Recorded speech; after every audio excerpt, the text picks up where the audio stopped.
Congratulations on your induction into RockWalk. Thank you very much. Thank you. 34 years of creating music, and now with the recent release of The Promise, does it still give you the same creative high that it did in the beginning?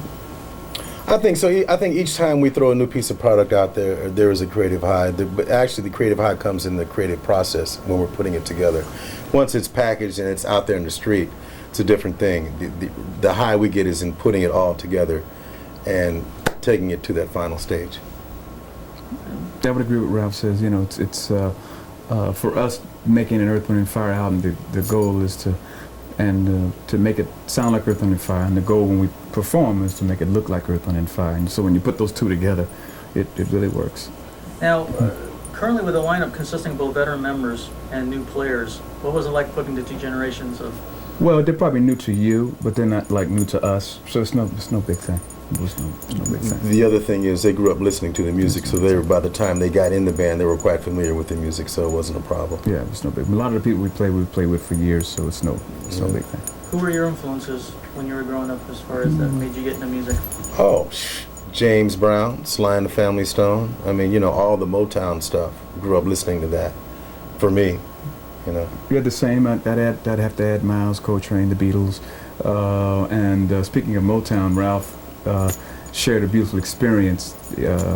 We shared a beautiful experience going to Hitsfield in Detroit a few weeks ago to kind of get that feeling, see what that was. That was great. After watching Standing in the Shadows of Motown. Have you seen that? No, I don't think I have. Yeah, this is the story of the rhythm section that cut all those hits. Everybody needs to see this. Yeah. So, you know, we're inspired by a lot of things ourselves. Yeah. You know, we're just, you know, not the only ones who have done work like this. You know, we're inspired as well. Now you have some amazing bass riffs. Who was your influence as far as bass? A lot. The person that I have to give the most credit to in terms of making my style develop was Louis Satterfield, who actually was our trombone player in the Phoenix Horns, and he was a bass guitar player as well. Did all those records, Chess records, really? And all those hit records, Rescue Me, Fontella Bass, Billy Stewart. And then he played with the Pharaohs in Chicago. So he would sit with me as a teenager every week and help me develop. So I owe a debt of gratitude to him. Wow, that's cool. Earth, Wind and Fire has always been known for their elaborate stage shows. What can we look forward to in the 2003 tour? Okay, well, you know, we're actually more concentrating on music now. Yeah, we're not as elaborate and flamboyant as we used to be. There's no longer any super pyrotechnics. There's no laser lights.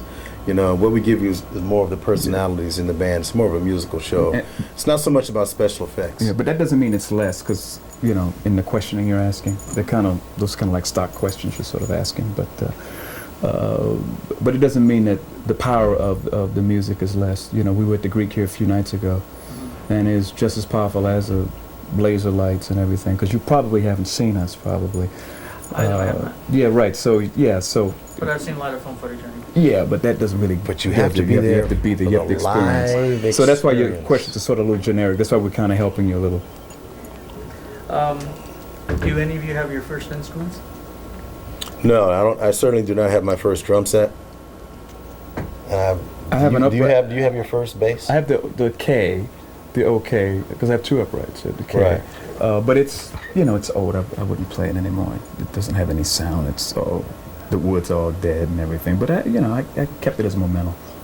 It'd be interesting to look at every once in a while and to say, hey, that's where it all started. It's locked up somewhere. I haven't seen it in a while. It's with my suitcases. It's in the pile of stuff I don't go in and look at. Oh wow. A lot of the members of the band do a lot of different side projects. Do you do any type of different projects on the side outside of? I don't plan on doing any musical projects. I don't want to do a solo record. But for me, probably I'll go into film work. Really? Yeah. I fully expect Verdine to be a movie producer. He's very much into the movie. Yeah. And I might act a little bit because I'm really good looking, so I might get See, there you go. How about you? I actually have a side project out. It's called Audio Caviar. It's a smooth jazz project. Currently released in Japan, nowhere in the United States yet, but we're working on a licensing deal. But, you know, I desire to do, you know, a couple of more projects. I'm really a great lover and supporter of jazz music, so I'll probably stay in that genre of music. Do you perform jazz live? Not away from Earth, Wind, and Fire, no. Occasionally, I'll put together a little trio and do something, but essentially Earth Wind stays so busy throughout the year that I just don't have time to pursue anything else. Yeah, well, you know, we're really more than a band. We really call ourselves more of an artistic ensemble. Yeah, wouldn't you? yeah, art ensemble. You know, Yeah. and a work in progress. right. And then you know we're still happy about what we're doing. You know, we have a lot of fun as we're sitting here talking with you, and you know, we're just pretty happy about what we're doing. And it's been a journey of our souls as well as giving it to the public as well. Very cool. Well, Thank you. Verdine, Thanks, Phil. it was a pleasure. Thank you very much, Phil. Thank Thank you, you. man. Pleasure meeting you.